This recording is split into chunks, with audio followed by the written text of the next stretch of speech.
जय हिंद, वंदे मातरम। स्वागत है आप सभी का फ्री एग्जाम जिन यूट्यूब चैनल पर। दोस्तों, अगर आप बिहार सक्षमता परीक्षा 3.0 का एग्जाम देने वाले हैं तो आज की वीडियो आपके लिए अति महत्वपूर्ण होगी, जिसमें हमने केवल वही प्रश्न शामिल किया है जो परीक्षा में कई बार पूछे गए हैं। तो सभी प्रश्नों को पूरे ध्यान से देखना है। निश्चित ही यहां से प्रश्न बनेगा आपके एग्जाम में। तो चलिए सेशन को प्रारंभ करते हैं और पहला शानदार प्रश्न देखते हैं। महात्मा गांधी को गोली किसने मारी थी? महात्मा गांधी को गोली किसने मारी थी? तो सही उत्तर हो जाएगा नाथूराम गोडसे ने महात्मा गांधी को गोली मारी थी। दूसरा प्रश्न है, गांधी जी को चंपारण आने के लिए किसने प्रेरित किया था? बिहार के किसान नेता राजकुमार शुक्ल ने गांधी जी को चंपारण आने के लिए प्रेरित किया था। सत्याग्रह का सर्वप्रथम प्रयोग गांधी जी ने कहां किया था? तो दक्षिण अफ्रीका में। गदर पार्टी किसके नेतृत्व में बनी थी? लाला हरदयाल के नेतृत्व में बनी थी गदर पार्टी। पूछा जाए गदर पार्टी की स्थापना कब हुई थी, यानी कि कब बनी थी? तो 1913 में। कहां पर? तो सैन फ्रांसिस्को, अमेरिका में। अगला है, चंपारण आंदोलन कब हुआ था? 1917 में हुआ था चंपारण आंदोलन। कब? तो 1917 में चंपारण आंदोलन हुआ था। रॉलेट एक्ट कब लागू किया गया था? 19 मार्च 1919 में लागू हुआ था रॉलेट एक्ट। पूरे देश में खिलाफत दिवस कब मनाया गया? तो 19 अक्टूबर 1919 ईस्वी को मनाया गया पूरे देश में खिलाफत दिवस। स्वशासन के लिए बाल गंगाधर तिलक ने किस संस्था की स्थापना की थी? तो होम रूल लीग कब की थी? तो मार्च 1916। कहां पर? तो पूना में। एनी बेसेंट ने होम रूल लीग की स्थापना कब और कहां किया था? तो सितंबर 1916 ईस्वी, मद्रास में।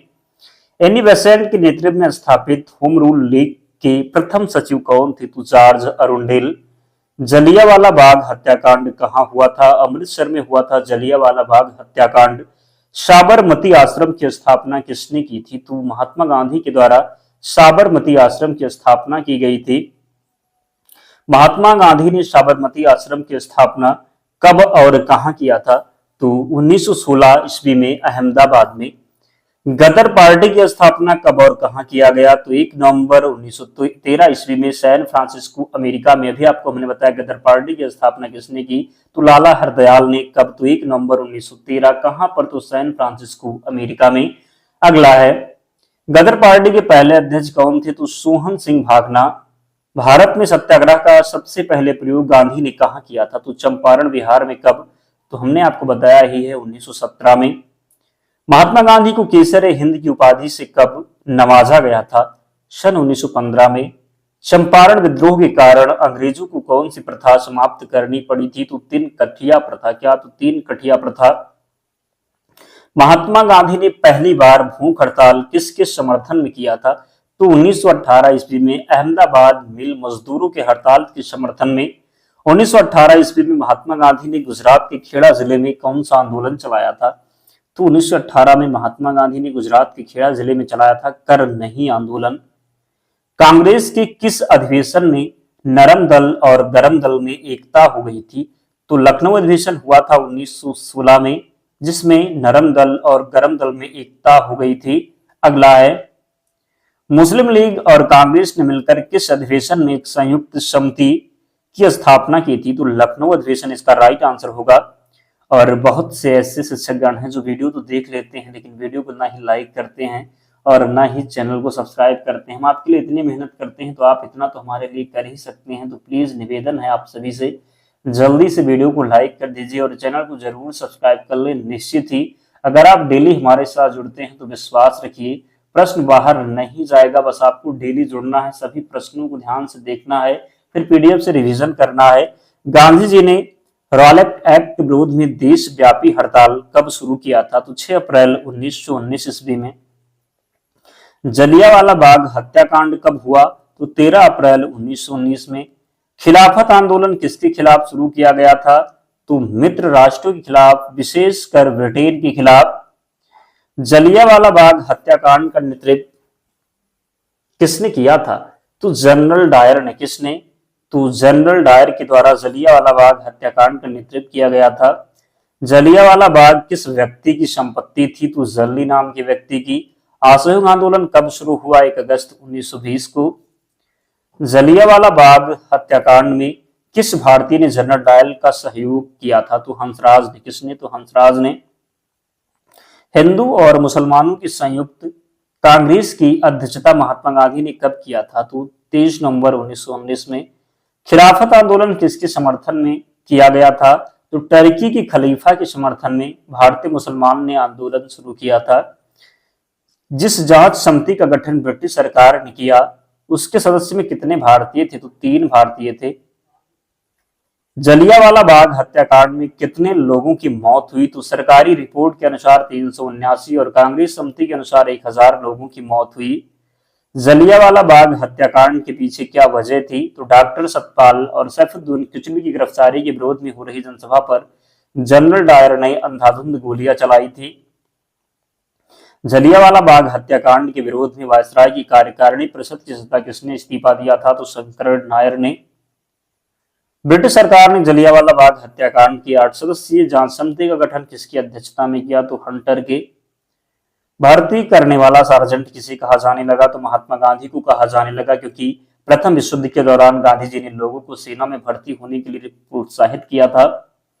रॉलेट एक्ट क्या है? तो ऐसा कानून जिसके तहत किसी भी संदेहास्पद व्यक्ति को बिना मुकदमा चलाए गिरफ्तार किया जा सकता था, उसके खिलाफ ना तो कोई अपील, ना कोई दलील और ना ही कोई वकील किया जा सकता था। तो रॉलेट एक्ट क्या था? ऐसा कानून जिसके तहत किसी भी संदेहास्पद व्यक्ति को बिना मुकदमा चलाए गिरफ्तार किया जा सकता था, उसके खिलाफ ना कोई अपील, ना कोई दलील और ना ही कोई वकील किया जा सकता था। योजना आयोग द्वारा भारत को 2020 ईस्वी तक विकसित राष्ट्र बनाने के उद्देश्य से तैयार किया गया दृष्टि पत्र क्या था? तो इंडिया विजन 2020। याद रखेंगे एक बात, योजना आयोग को वर्तमान में नीति आयोग कर दिया गया है, तो अब योजना आयोग नीति आयोग हो गया है। कब किया गया था? तो 2015 में। भारतीय अर्थव्यवस्था के उदारीकरण का अग्रदूत किसे कहा जाता है? डॉक्टर मनमोहन सिंह को। भारत में पहली पंचवर्षीय योजना कब शुरू की गई? तो 1 अप्रैल 1951। बुल और बेयर शब्द किससे संबंधित हैं? शेयर बाजार से। अंत्योदय कार्यक्रम का उद्देश्य क्या था? तो गरीबों में सबसे अधिक गरीबों की सहायता करना। ग्रामीण क्षेत्रों में गरीबी के आकलन हेतु किस सूचकांक को आधार माना गया? तो कृषि श्रमिकों की उपभोक्ता मूल्य सूचकांक को। भारत निर्माण योजना का संबंध किससे है? तो स्थापन विकास से है। किस प्रदेश में सर्वाधिक अनुसूचित जनजातियां निवास करती हैं? मध्य प्रदेश में। कहां पर? तो किस प्रदेश में सर्वाधिक अनुसूचित जनजातियां निवास करती हैं? तो मध्य प्रदेश में। भारत सरकार के बजट की कुल घाटी में किस घाटी का सबसे अधिक योगदान है? तो प्राथमिक घाटी का। प्रथम पंचवर्षीय योजना में किस क्षेत्र को सर्वाधिक प्राथमिकता दी गई? तो कृषि को। इस समय भारत का सबसे बड़ा राष्ट्रीयकृत उद्यम कौन सा है? तो भारतीय रेलवे। बजट घाटा का क्या अर्थ है? तो कुल प्राप्तियों एवं कुल खर्च में अंतर। भारतीय रिजर्व बैंक की स्थापना कब की गई? तो 1 अप्रैल 1935 को भारतीय रिजर्व बैंक की स्थापना की गई। भुगतान संतुलन के विपरीत होने की दशा में कौन सा कदम स्थिति सुधारने में सहायक होगा? तो अवमूल्यन। भारत के ग्रामीण क्षेत्रों में पाई जाने वाली बेरोजगारी का मुख्य स्वरूप क्या है? तो प्रच्छन्न बेरोजगारी। भारत में सबसे अधिक कृषि भूमि किस फसल के अंतर्गत आती है? तो चावल। भारत की राष्ट्रीय आय में सर्वाधिक योगदान किस क्षेत्र का है? तो विनिर्माण क्षेत्र का। पंचवर्षीय योजनाओं के इतिहास में भारत की सर्वाधिक असफल योजना किस योजना को माना जाता है? तो पंचवर्षीय योजनाओं के इतिहास में भारत की सर्वाधिक असफल योजना माना जाता है तृतीय पंचवर्षीय योजना को।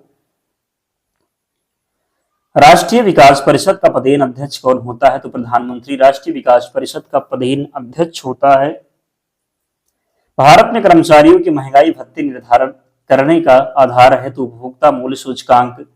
द्वितीय पंचवर्षीय योजना में किस क्षेत्र के विकास पर सर्वाधिक बल दिया गया? तो उद्योग के विकास पर सर्वाधिक बल दिया गया। किसमें?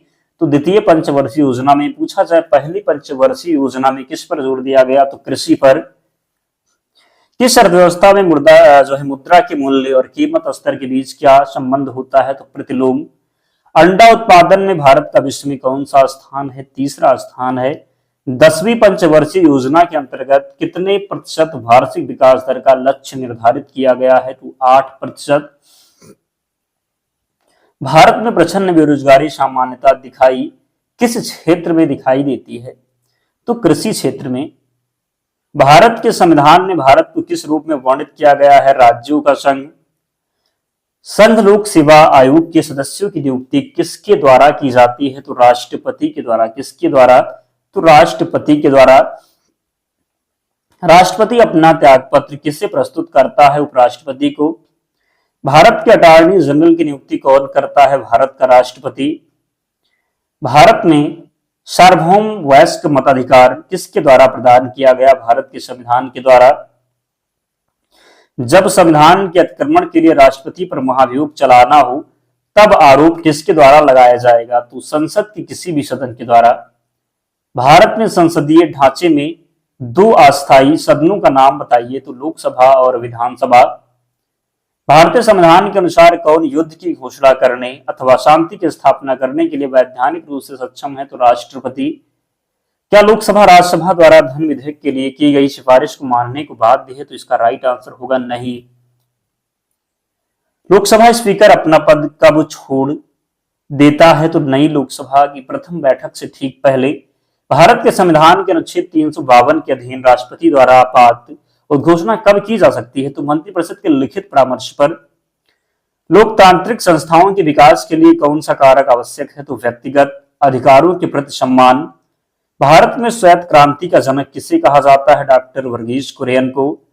शारदा अधिनियम किसे रोकने के लिए पारित हुआ था? बाल विवाह। भारत के वैज्ञानिक और औद्योगिक परिषद के प्रथम अध्यक्ष कौन थे? पंडित जवाहरलाल नेहरू। ओडिसी नृत्य का संबंध किस राज्य से है? उड़ीसा से संबंधित है ओडिसी नृत्य। स्वदेशी आंदोलन का शीर्ष गीत कौन सा था? वंदे मातरम। रविन्द्रनाथ टैगोर की मृत्यु कब हुई थी? 1941 में। राष्ट्रगीत बात करेंगे, राष्ट्रभक्ति गीत मेरे वतन के लोगों को किसने लिखा? तो कवि प्रदीप ने। भारत का प्रथम कृषि विश्वविद्यालय कहाँ स्थापित किया गया? तो पंतनगर में। संगम योजना का उद्देश्य क्या है? विकलांगों के कल्याण सुनिश्चित करना। चाय और कॉफी का सक्रिय घटक क्या है? कैफीन हो जाएगा।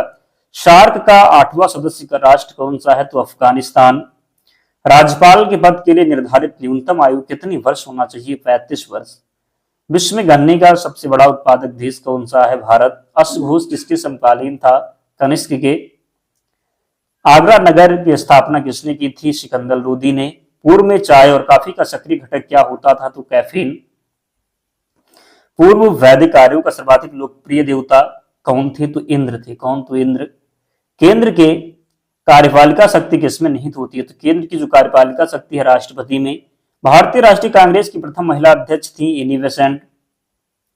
सत्यमेव जयते किससे लिखा गया है? मुंडकोपनिषद से। सांख्य दर्शन के संस्थापक किसे माना जाता है? कपिल को।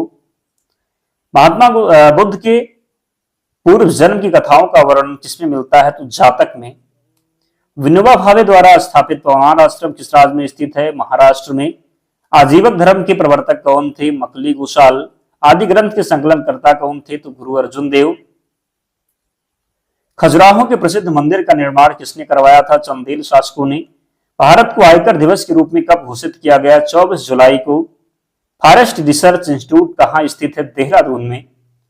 राज्यसभा का सदस्य बनने के लिए न्यूनतम आयु कितनी वर्ष होनी चाहिए? 30 वर्ष। लोकसभा का अगर यही पूछा जाता तो लोकसभा का कितनी वर्ष? तो लोकसभा का होगा 25 वर्ष। राष्ट्रपति बनने के लिए कितने वर्ष? तो 35 वर्ष। याद रखेंगे। तीसरी बौद्ध संगीति किसके शासनकाल में हुई थी? तो अशोक के शासनकाल में। काजीरंगा राष्ट्रीय पार्क कहाँ है? तो असम में है। रविन्द्रनाथ टैगोर को किस वर्ष नोबेल पुरस्कार मिला था? तो 1913 में। किसके लिए? गीतांजलि के लिए। किस क्षेत्र में? तो साहित्य में। एंटोमोलॉजी किससे संबंधित है? कीट के अध्ययन से। गोबी मरुस्थल कहाँ है? मंगोलिया में। यूनेस्को का मुख्यालय कहाँ है? पेरिस में है यूनेस्को का मुख्यालय। भारत का राष्ट्रीय वृक्ष का नाम क्या है? बरगद हो जाएगा। सुरक्षा परिषद में अस्थायी सदस्य कितने होते हैं? तो 5 अस्थायी सदस्य। आपको बताना है कि अस्थायी सदस्य कितने होते। बंगाल विभाजन के समय कांग्रेस के अध्यक्ष कौन थे? गोपाल कृष्ण गोखले। बंगाल विभाजन कब हुआ था? 1905 में। डेनूब नदी कहाँ स्थित है? यूरोप महादेश में। लोकसभा और राज्यसभा के संयुक्त अधिवेशन का आयोजन कौन करता है? राष्ट्रपति। कुकिंग गैस का प्रमुख घटक क्या है? Propane plus butane. सबसे छोटा केंद्र शासित प्रदेश कौन सा है? लक्षद्वीप हो जाएगा सबसे छोटा केंद्र शासित प्रदेश। संसद को संविधान में संशोधन करने की शक्ति कौन सा अनुच्छेद प्रदान करती है? तो अनुच्छेद 368। दोस्तों इतने प्रश्न थे, तो इन सभी प्रश्नों को आपको याद करना है। और जिन्होंने वीडियो को लाइक नहीं किया है तो जल्दी से लाइक कर दीजिए और चैनल को जरूर सब्सक्राइब कर लें। इसकी पीडीएफ के लिए टेलीग्राम चैनल से जुड़ जाना, लिंक डिस्क्रिप्शन बॉक्स में, या फिर आप टेलीग्राम पर जाएंगे और सर्च करेंगे फ्री एग्जाम जोन, आपको चैनल मिल जाएगा, ज्वाइन हो जाना, वहां पर आपको सारी पीडीएफ मिल जाएगी। तो मिलते हैं नेक्स्ट वीडियो में, तब तक पढ़ते रहिए, ध्यान रखिए अपना, स्वस्थ और सुरक्षित रहिए। जय हिंद।